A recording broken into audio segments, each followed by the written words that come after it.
ټول ملګرو ته سلامونه، نیکې هیلې او احترامات د لرمان ما او د خپلې پاڼې د لرمان نه تاسو ته نیغ په نیغې ما هیلهمند یم چې ټول ملګري به ښه روغ به جوړ به او د صحت په جامو کې به پټ یې. نن در سره په پروګرام کې داسې محترم شخصیت مخامخ کومه چې په کار خو دا و چې ما د دوی سره ډېر مخکې مرکه کړی وی، پروګرام مې ورسره را جوړ کړی وی، خو څه د سرجي ستونزې وې چې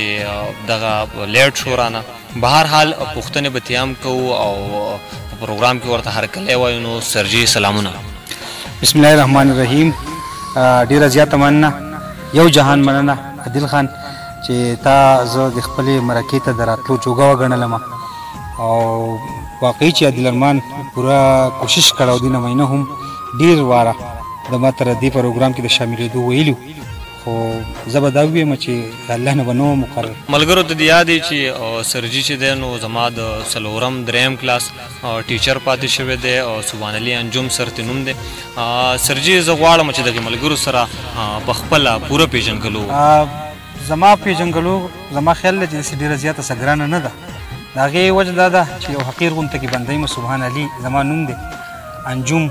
زما تخلص دی او شاعر خو نه یم، البته شاعران خلک مې ډېر زیات خوښي، د دوی محفلونه مې خوښي، د دوی اورېده مې ډېر زیات خوښي، د دوی سره ډېره زیاته ناسته کومه. جو کیدای شي چې د هغې رنګ کې معمولي شانتې رنګ داغونه ماته لګېدلی دغه ویلی شم. البته شاعري خو د عادل په شانتې د خلکو کار دی او د تابان په شانتې د خلکو کار دی. موږ خو شاعري کولی نه شو. البته اورم یې ډېره زیاته په مینه باندې چې څوک کتاب ډالۍ کي یا چېرته کتاب زه په خپله ترلاسه کړم، ډېر په مینه یې باندې. او زما زه وایم چې زما هر وخت به زما سره د کم از کم د شاعرۍ یو کتاب چې دی او زما سره لازماً کلاو زما په میز پروت وي انشاءالله. ملګرو دته په ډاګه وي چې دا صرف هغه رنګ دی چې ما تر شاعرانو نه لګېدلی دی، نور زه لکه شاعر نه یم. دا یو قطره جي عادل خان وایي د هغې کس زړه د لیدو او د کتو قابل دی، د هغه کس زړه د لیدو او د کتو قابل دی چا چې په اول ځلې دنیا کې محبت کړی و، او د هغې کس زړه په آثار قدیمو کې ګورئ، د هغې کس زړه په آثار قدیمو کې ګورئ چا چې په اول ځلې د مینې نفرت کړی و. دا چې غزل لیکو، ټپه لیکو، شعرونه لیکو، دا چې غزل لیکو، ټپه لیکو، شعرونه لیکو، دا مونږ په اصل کې د خوږ زړګي حلونه لیکو. دا چې غزل لیکو، ټپه لیکو، شعرونه لیکو، دا مونږ په اصل کې د خوږ زړګي حلونه لیکو. او راځئ یو بل شان احتجاج کوو په دې کلي کې، راځئ یو بل شان احتجاج کوو په دې کلي کې، ټول به د ښکلو په کورونو خپل نومونه لیکو. کته ده عادل خان چې په خبرو کې انخلم، په دې کې یو شرط تضمین دی مصرع چې په خبرو کې انخلم، په خبرو کې حصار شم، په خبرو کې انخلم، په خبرو کې حصار شم، ناګهانه مسا ډوب شي، ناګهانه بېقرار شم. خدا ګیله زمانه مکه چې تپوس له مې رانغلې،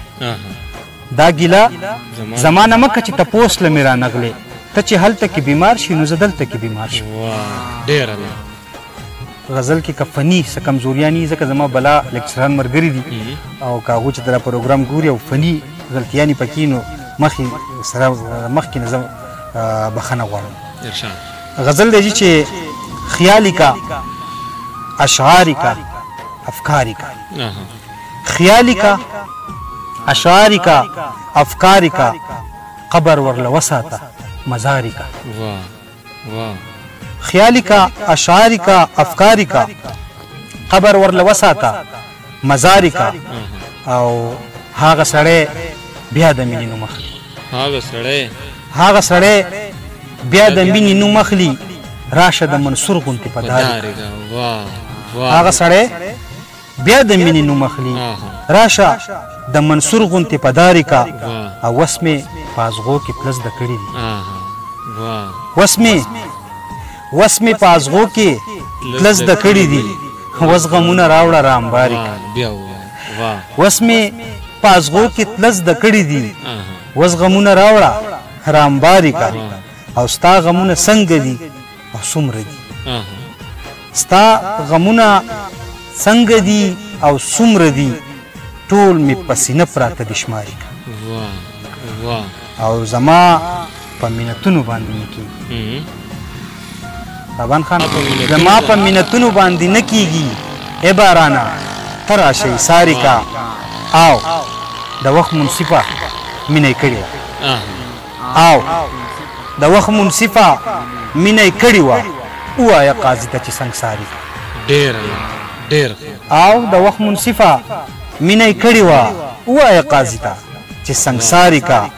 او بیا به په مینو پورې نه خاندي بیا به په مینو پورې نه خاندي ربه لږ د مینې طلبګاري کا بیا به په مینو پورې نه خاندي ربه لږ د مینې طلبګاري کا او دا سبحان ستا غم او خپل غربت وخوړ دا سبحان ستا غم او خپل غربت وخوړ راشه پسې لږ د غاړې هاري کا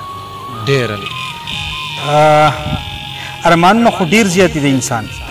او د هغې دپاره پکار دا ده چې کم ارمان ته سړی نږدې د هغې دپاره تګودو هم پکار دی نو داسې خو په ژوند کې لوی او غټ دنیا ارمانونه خو زما په خپله باندې دا یو غټ ارمان و چې را زه د لیکچررشپ یا د دې لیکچر د استاذۍ په دې فیلډ کې د استاذۍ په دې ټریک کې زه د جانزیب کالج په سټیج باندې د پروفیسرۍ حد ته ورسم او سوات یونیورسټي خو په هغه ټایم کې نه وه خو بهرحال د جانزیب کالج د سټیج چې و دا زما ډېر زیات خوښ و او ما وی چې یاره داسې په ژوند کې راغلی چې د استاذۍ هغه حد ته ورسېدی چې زه په جانزیب کالج کې چې دی نو ایز ا لیکچرر د یو لیکچرر په حیثیت باندې چې دی ما هلته کې خپل خدمات ورکړی او بهرحال دې ته نږدې شوی وم او په هغه کیسه باندې اړوباس نه کړو خو بهرحال لا پوره شوی نه ډېره ښه ده په آخره کې که راسره یو دوه شعرونه نور شریک کړې نو یو قطعه ده چې وایي چې د خپلې مینې اندازه لګومه د خپلې مینې اندازه لګومه او د زړه په زور دلته کې زړه لګومه د خپلې مینې اندازه لګومه او د زړه په زور دلته کې زړه لګومه ګورم چې څومره ګرم او څومره ګران یم ګورم چې څومره ګرم او څومره ګران یم دلته ړندو ته آینه لګومه ډېره هیلهمند یم چې د سرجي د شعرونو او د خبرونو به مو بلا زده کړه هم کړی وي او بلا خوند مو ترې هم اخیستی وي چېرته چې ښاد اوسئ اباد اوسئ د لوی الله په امان